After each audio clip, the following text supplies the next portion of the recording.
Բարև, սիրելիներ, անցել անգամ տեսանք ինչպես Դավիթ խնայեց Սավուղի կյանքը, քանի որ ան հասկացավ, որ Սավուղ օձյալ է Աստծո կողմեն, ուրեմն Աստծմե գախյալ էր Սավուղ։ Այսօր պիտի տեսնենք 25 եւ 26 գլուխները առաջին համարին մեջ Սամուել Իսրայելի վերջին թագավորը եւ առաջին պաշտոնական մարգարեն մահացավ եւ թաղվեցավ։ Եվ Դավիթ գիտեր, որ Սամուելի մահեն յետք Սավուղ ալավելի չանք պիտի էներ Դավիթը ոչնչացնելու։ Հետևաբար Դավիթ կրկին կվերադառնա անաբադ։ Երկրորդ համարի մեջ կզանոթանանք Նապաղ անունով մարդումը, որ կնշանակե անսկամ։ Նապաղ Գարմեղոսի մեջ ապրող հարուստ մարդ մներ։ Ան բադիվ չուներ եւ չարակորձ մարդ մներ։ Բայց ուներ գեղեցիկ եւ խելացի գիմը Ապիկիա անունով։ Դավիթ պաշտպանեց այս մարդուն ստացվածքը քողերեն ու գողոբդիչներեն։ Անիր պատգամապերները ղրգեց Նապաղին ուդելիք խնդրելու,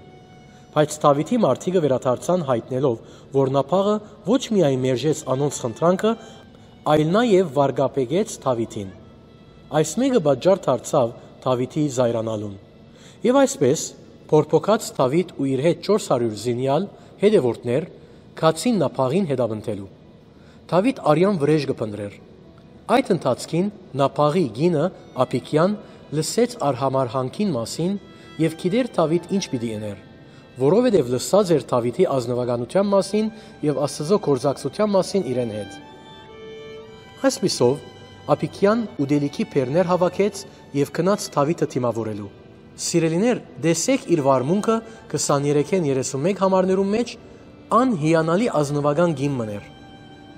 Ան խոնարհությամբ երկրպագություն ըրավ Դավիթի եւ խնդրեց Դավիթեն, որ ետ դառնա իր վրեժը լուծել է։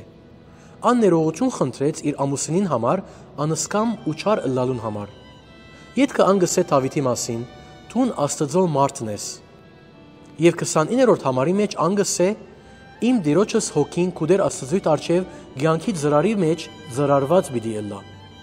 Եվ սիրելիներ, դուն եւ ես այսօր Քրիստոսի մեջ ենք, մենք ծրարված ենք։ Դեր Հիսուս Քրիստոսի հետ կյանքի ծրարին մեջ։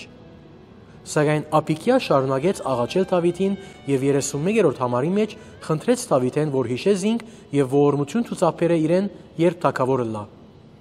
Այսպիսով Դավիթ փոխարենը օրհնեց Ապիկիային եւ հրաժարեցավ իր վրեժխնդրութենեն։ Եվ 10 օր հետո դեր զարգավ Նապաղը ու մեռավ։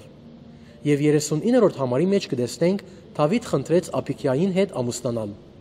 Եվ գիտեք, ան հոժարեցավ։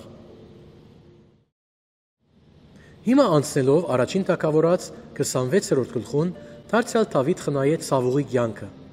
Այս անգամ, երբ Սավուղ 3000 մարդով եկավ Զիփի անաբադի մեջ Դավիթի սպանելու։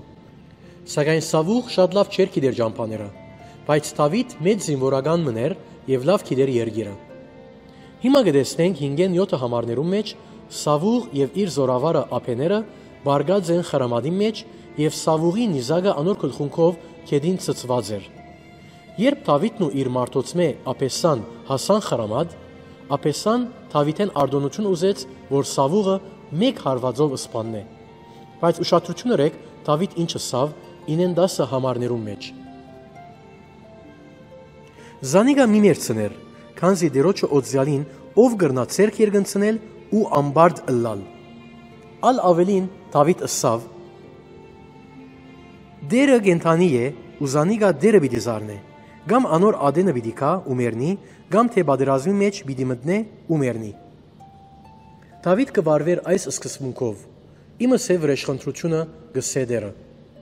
Եվ սիրելիներ, փոխարենը Դավիթը վերցուց Սավուղի նիզակը եւ ճուրին գուժը յետ կգանչեց ափիներին, Սավուղի զորավարին եւ ծիծաղեցավ իր մե թագավորին չպաշտպանելուն համար։ Սավուղ ջանչցավ Դավիթի ցայնը եւ որ երկրորդ անգամ գրգին խնայեց անոր կյանքը։ Ան օրհնեց Դավիթին եւ իր դեղը դարձավ։ Սիրելիս, Աստված, որ ինք պաշտպանեց Դավիթի տադը, քեզի գսե, թույլ դուր, որ քու տադը տալ պաշտպանեմ եւ դու միայն հավատա։